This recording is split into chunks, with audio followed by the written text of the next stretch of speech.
Olá, nós estamos aqui com a professora Débora Diniz para bater um papo, fazer uma conversa sobre algumas questões que interessam para a nossa pós em Direitos Humanos. Então, eu sou a professora Andréa Marreiro, coordenadora do curso, e o objetivo desse diálogo é que a gente possa conversar, tirar algumas dúvidas, elencar algumas provocações que poderão nos acompanhar aí ao longo desse curso. Sim, o prazer é meu. É um prazer estar conversando com você, Andréa. Professora, então, o objetivo do nosso curso é contribuir com a formação de profissionais críticos e sensíveis, que atuam ou que atuarão com as demandas de direitos humanos. Então, nesse sentido, nós acreditamos que a pesquisa ela é fundamental, para que a gente possa fazer essa atividade de uma forma qualificada. Então, para você hoje, por que e para que realizar pesquisas em direitos humanos? Essa é uma pergunta muito importante, porque direitos humanos é um campo em que nós podemos ter posições muito dogmáticas, Nós temos a Carta Universal de Direitos Humanos, e que ali garante, por exemplo, o direito à autonomia da vontade.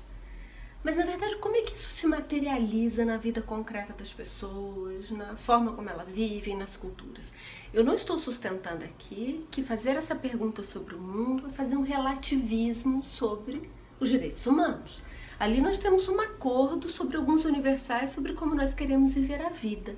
Mas as nossas lutas políticas por garantias, elas precisam entender como as pessoas vivem essas concepções de existência, de vida, de liberdade, de proteção. Ou seja, a pesquisa, ela não só por um lado nos qualifica nos sentidos dos grandes princípios, mas ela também nos dá argumentos, e aqui eu te dou um exemplo concreto.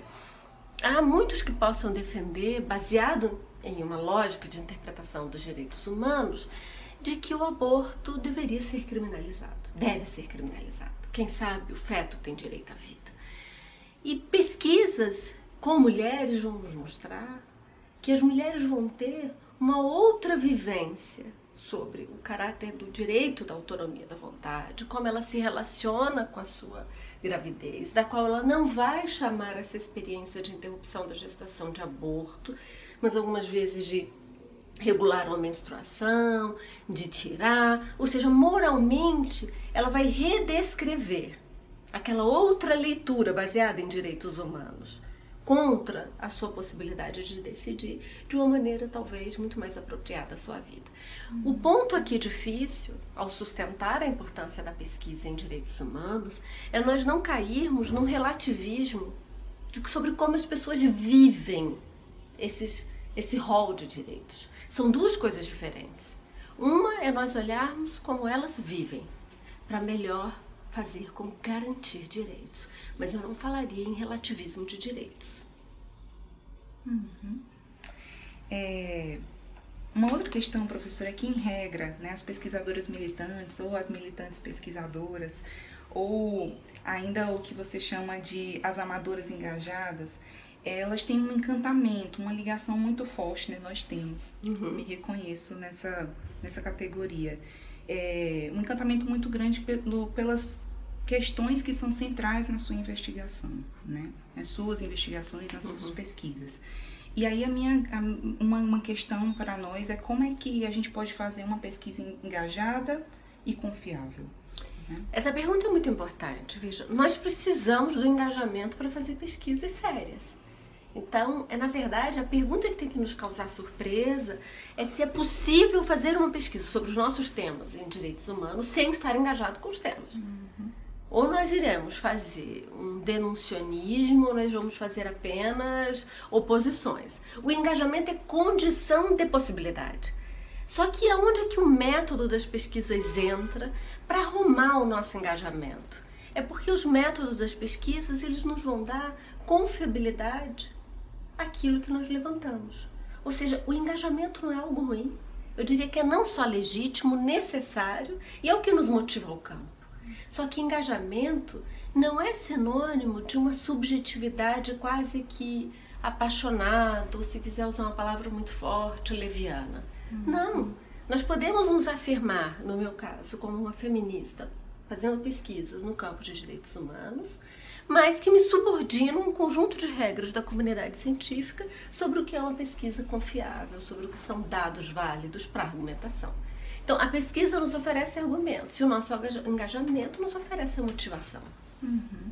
Mas não seria possível, né, que a militância gere vieses nessa pesquisa? Quais os cuidados que a gente precisa ter para que o nosso engajamento da militância não aprisione a nossa curiosidade científica? Claro, mas veja bem, o risco do viés, o risco do que se chama bias, o risco do que se chama erro em ciência, ele não está só na sombra do militante, ele está na sombra de qualquer pesquisadora. A questão aqui na militância, ela é mais evidente, porque nós já chegamos nos anunciando. Olha, eu sou uma feminista que defendo o direito de escolha das mulheres. Então, rapidamente o alerta se lança contra mim. Então, as pesquisas delas são enviesadas. Então, eu repito, o risco do viés é um alerta permanente a qualquer pesquisadora. O que é particular a nós que trabalhamos em direitos humanos? É que a nossa militância, ela está tão arraigada que algumas vezes ela não se rende ao aprendizado dos métodos acadêmicos, ela não se rende à retórica da ciência. E a nossa força está em manter a nossa força do engajamento, mas unir a força da argumentação científica. Essas duas coisas juntas vão nos deixar muito mais fortes. Então, em resumo, o risco do viés não é exclusivo nosso, é de qualquer pesquisador. Eu já vi vários pesquisadores que se apresentam como neutros, imparciais, distantes do mundo e repletos de vieses. Só que eles conseguem se esconder melhor e se proteger melhor. Nós já saímos com a bandeira na mão. Por isso que, no nosso caso, a seriedade dos métodos tem que ser ainda maior. Excelente. E como então, professora, né, pensando essa questão do método, da metodologia, quais os cuidados para que a gente possa criar uma boa pergunta de pesquisa? Né? Como lidar com essa identificação do campo epistemológico e político de onde as nossas pesquisas nascem?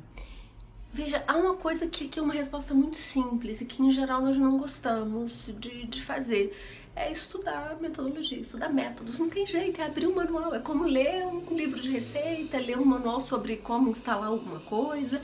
Coisas que em geral nós não gostamos. Mas metodologia, ela há uma parte muito criativa adiante, que ela pode gerar riquezas espetaculares para a militância. Mas primeiro é preciso aprender a fazer, a desenhar uma hipótese, a regras, a desenhar uma pergunta, a desenhar um objetivo. Isso, no campo das ciências humanas e no nosso campo da militância, em geral recebe uma pecha de positivista. E é uma crítica imediata de dizer: você está tentando me colocar dentro de uma caixinha da qual eu não me enquadro, porque eu quero ser um poeta fazendo ciência, eu quero novas formas de escritura, eu não quero me subordinar ao cânone.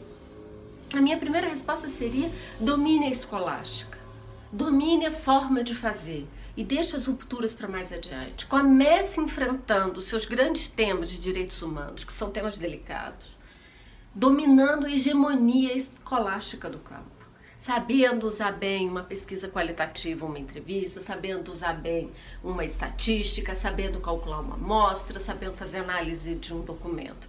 Então, a resposta é muito simples. Estude método, só subverta ele em um momento posterior, de que já estiver muito seguro sobre como ir para a argumentação acadêmica. Porque métodos é um campo em que vai permitir o seu oponente lhe acusar de erro. E é algo muito difícil na argumentação. Excelente. Professora, uma outra questão que nos surgiu é pensar a ética em pesquisa, né? Que também a gente sabe que é uma temática silenciada, né? Sobretudo quando a gente fala de pesquisas nas ciências humanas, pesquisas em direitos humanos. Então, nesse sentido, eu gostaria assim, de lhe perguntar, né, como proceder em termos éticos? Né? Qual a importância de submeter os nossos projetos de pesquisa aos comitês de ética? Né? E qual que é a avaliação que você faz com relação às regras e os princípios éticos exigidos na Resolução 466 de 2012 do CONEP? Veja, eu acho que você tem duas perguntas aí. A primeira é que mais me interessa. As pesquisas que nós fazemos, ainda mais no campo dos direitos humanos, nós temos que fazer uma reflexão quase que ontológica sobre proteções éticas, sobre os dados, sobre as pessoas, sobre as histórias que nós coletamos. Ela é menos normativa no sentido dos comitês e muito mais criativa sobre o nosso encontro com esse universo. Então, ela segue menos fórmulas e mais perguntas sobre o que é que eu tenho diante de mim, quais são os riscos, quais são as possibilidades de benefício, como eu posso proteger, porque o nosso campo, ele é tão diverso e tão criativo, me permita criativo no sentido triste da humanidade, de sofrimentos, de vulnerabilidades, de discriminação, que as regras tradicionais sobre confidencialidade, sigilo, guarda de dados, muitas vezes podem resultar em coisas contra os sujeitos que nós queremos proteger. Então, um termo de consentimento livre e esclarecido, por escrito, e eu vou pesquisar alguém que é usuário de drogas, estou pedindo a ele que me dê um termo registrando que comete um crime. Entende isso? Então, o nosso exercício no campo em que nós fazemos pesquisas é mais pensar o que é isso que nós vamos chamar de ética em pesquisa, como nós vamos fazer uma criação de uma argumentação ética junto à pesquisa, e depois, plano B, nos últimos minutos do jogo, dominar as regras de submissão aos comitês, que para mim são uma loucura, eles estão absurdamente equivocados, há uma controvérsia nacional. No entanto, nós temos duas formas de lutar contra isso. Por fora, e temos problemas em submeter nossos projetos, ser aprovados, publicar, ou brigar por dentro. Aqui na Universidade de Brasília nós fundamos o primeiro comitê especializado em ciências humanas e sociais do Brasil. Foi uma tentativa de fazer uma resistência de dentro do sistema. Eu particularmente tenho clareza que algumas pesquisas eu vou a comitês porque eu quero essa provocação, além dessa que eu chamei de ontológica, de uma reflexão global ética, mas eu também quero a chancela normativa, e tem outras que eu quero enfrentar uma argumentação de que eu não vou para elas. Professora, nesse curso nós fazemos uma homenagem à Esperança Garcia. Então, é um curso de especialização em Direitos Humanos e Esperança Garcia. Esperança Garcia foi uma mulher negra escravizada que escreveu uma carta bem antes da abolição da escravidão, denunciando a situação de maus tratos pelas quais ela passava no Piauí, no interior do Piauí.